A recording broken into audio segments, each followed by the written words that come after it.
Welcome back to Sleekcraft Sundays. My name is Rob and this is Sarah. In this episode, we're going to get back to the Sleekcraft SST project. Now, this is probably one of the most in-depth builds on our channel, or maybe on YouTube. We completely gutted and rebuilt this thing using the most advanced composites known to man. Oh boy. Or the most advanced ones I could afford. It would have been awesome to have this thing on the water by now. It actually would have been even cooler if it was on the water last year, but we bought a CeeBee Avenger for $500, and yeah, we got some updates on that later in this episode. We're going to show you 5 different ways we tried to remove Clearcoat from Gelcoat with varying levels of success. We're going to get really frustrated at various points in this and do other things to calm down. Oh, that sounded bad. And at the end of the video, we're going to have our first giveaway. Woo! So we're going to be giving away a book cover made by Empire Covers here in America. Yeah!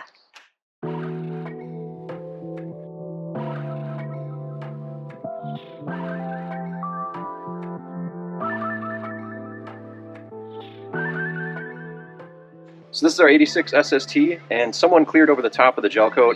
That looks really good for a short amount of time, and then once it fails, it looks like this, which looks like Dookie. So we are going to try to save the Gelcoat. We don't want to harm the Gelcoat and remove the Clearcoat. There's a bunch of different ways you can do this. Some people go right to sanding. I think that's the most dangerous because if you sand on the Clearcoat, you might actually gouge or get into the Gelcoat, and then you're boned, and then you have to paint the boat, and we don't want to paint the boat. So before we start, we want to make sure this is actually Gelcoat and not just paint. And I guess the only way to really know is to kind of look at it and think about it. So right here you can see there is blue beneath the white on the edge here. Man, it's hard to tell. Feels like the stripes are on top of the white. Like right here, feel it. So you can see that there's that deep blue, which is this blue, underneath that one, and that one. Yeah, this is what makes it look really bad. So what we're going to try and do is just use regular straight edge razor blades. You can do this with chemicals too. I hear there are Clearcoat removers, but I don't have any of those, and I've heard some people say this works even better, so we're going to give it a shot. Time for a time lapse. Ready? Oh, here. Yeah.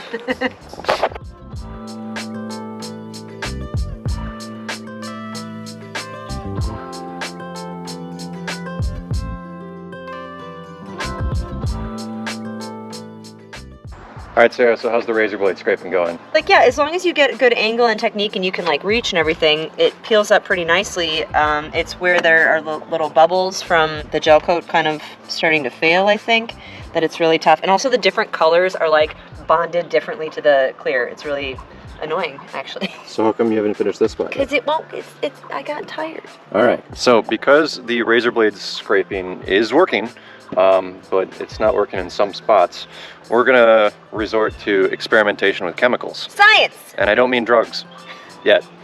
We're gonna look at using professional floor stripper. I hear this can work depending on the type of clear coat. If that doesn't work, we're gonna move up to oven cleaner. We're gonna try this floor stripper in a sprayer first and see what happens.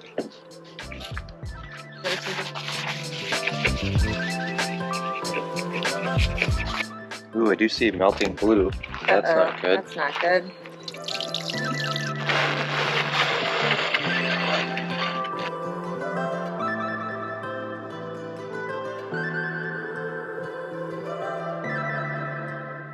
So I'm not sure if that floor stripper is working great or not. We're gonna try oven cleaner on this spot that's been really hard and see what happens. Now this is a lot crazier of a chemical, so we'll see if it starts lifting the clear.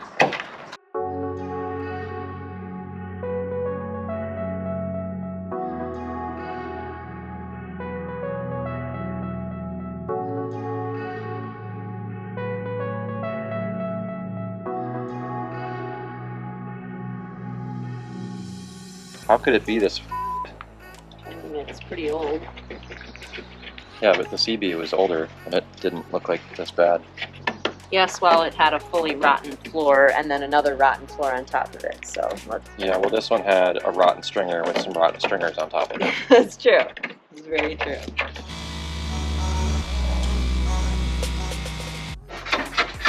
So I'm not totally convinced that either one of these is doing what we want. I mean, I soaked it a bunch here, and what happened was it started to discolor the blue, and do almost a green right here where there's not clear coat.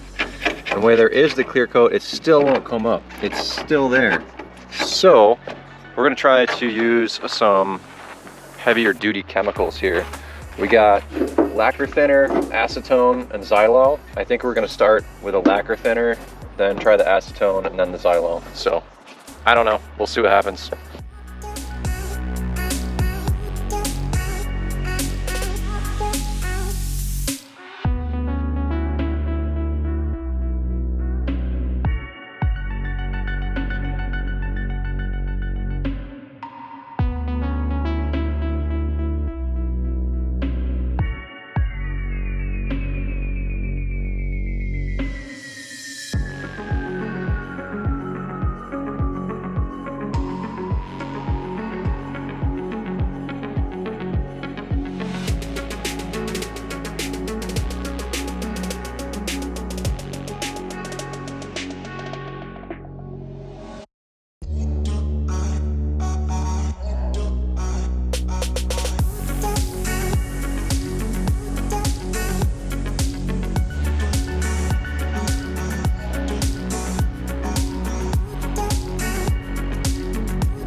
All right, I don't know if it looks better.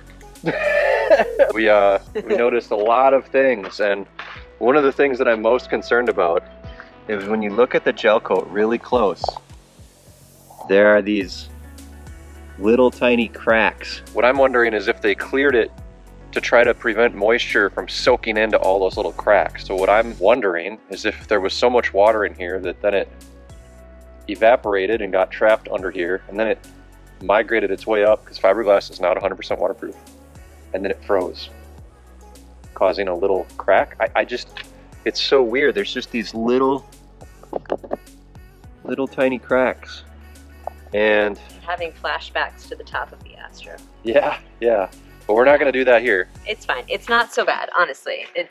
We did get a ton of the clear coat off. It's really hard to get off the hull in these like concave corners. Yeah. Because you just can't get the razor blade in there. So what we're going to try and do is just blast it off with a pressure washer, and I'm going to focus on those corners and any other place she tells me. Maybe around here.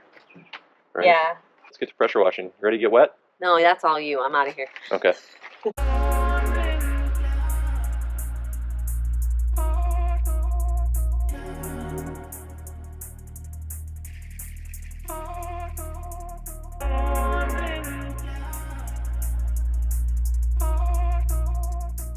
So that pressure washing, despite being like 8,000 PSI, did jack. So I don't know, dudes. Like, if anyone has tips, I'm all ears. I mean, would you take suggestions? Definitely. I would take suggestions. So I mean, I had some success, but it was annoying, and I don't want to do the other side. So, like, definitely suggestions. yeah, we spent please. like 4 or 5 hours doing half the boat, and it's not all done. We're gonna let this dry off and see what it looks like tomorrow. Maybe we won't notice it in the concave corners. I'm fine with that. Yeah.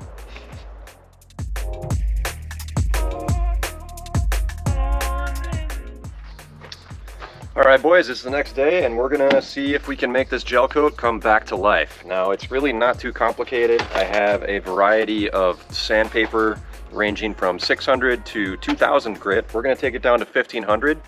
For a sanding block, I'm using just a Durablock, because this is kind of a nice way to just conform to different surfaces. And the main trick to remember is that every time you switch grits, you should sand perpendicular to the previous one. So if I do the first one like this, the next one we're gonna do like this, or you can work at 45s, which I like to do.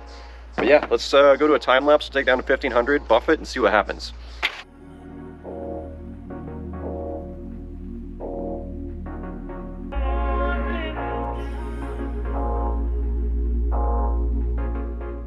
For buffing, we're just going to go ahead and use 3M Perfected cutting compound and a rotary buffer. If you want to go into more detail on reviving old gel coat, I did a whole video on it where I restored the gel coat on the CeeBee Avenger. That one goes through a 3-step process and how you can get really good results. This one, we're just doing an experiment to see what it looks like, because I don't know. I'm not feeling confident in this gel coat right now with its clear coat. Never clear gel coat unless it's like maybe this bad.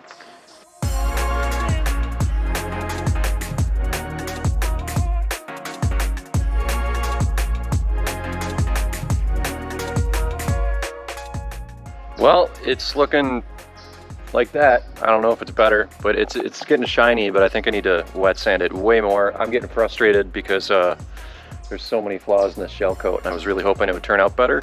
So we're gonna switch to a different project because ADD. So we're gonna go look at the CeeBee and see what we can do about the floor.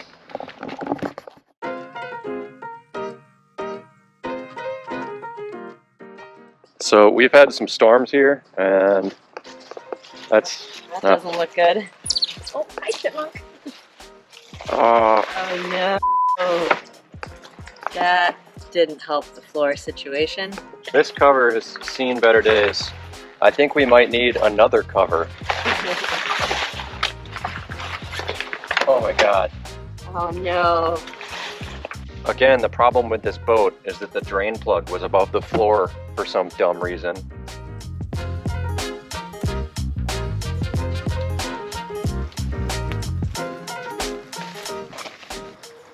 Well, if the transom wasn't bad before, probably is now.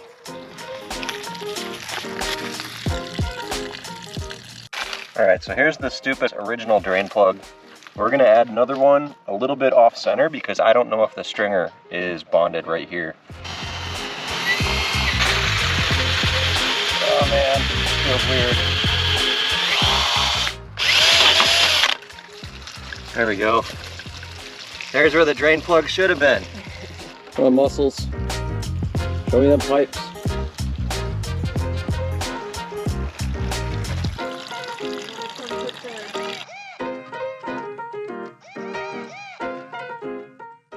Well, that was annoying. I think we're gonna have to let it dry out, and then we're gonna have to pull the gas tank, the rest of the floor, and hopefully not the transom. But we'll see.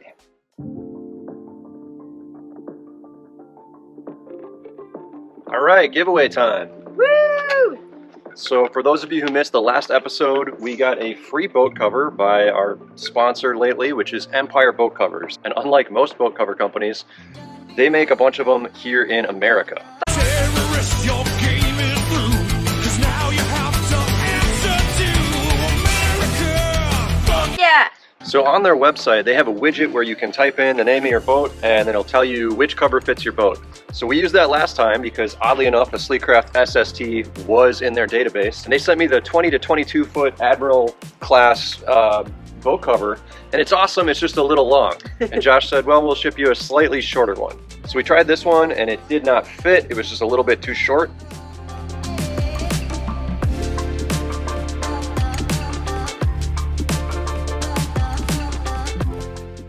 We're like Goldilocks with boat covers. So again, if you want to be included in this giveaway, just leave a comment down below and write Empire. Duplicates don't count, but yeah, you can enter once and we'll pick a winner next episode. We love all your comments, always count on your comments actually, but yeah, just for the purposes of the giveaway, just the word Empire so that we can track who actually has a boat that this baby will fit and wants to be included in the giveaway. Good luck. Cheers. Alright, so this was a pretty frustrating episode. If anyone has any advice on removing clear coat from gel coat, please leave it in the comments. Also, good luck to everyone on the first giveaway. Woo! And we will see you next week. Hopefully we got a lot more updates and there's something big and black hanging on the back of this thing. Lots to get after in the next few weeks. Alright, cheers. Yeah, that did. Let's do another. So the boat won't start because the nut came off of our battery clamp and we can't find it. Can find it. Maybe we just haven't really tried yet because you have to be a little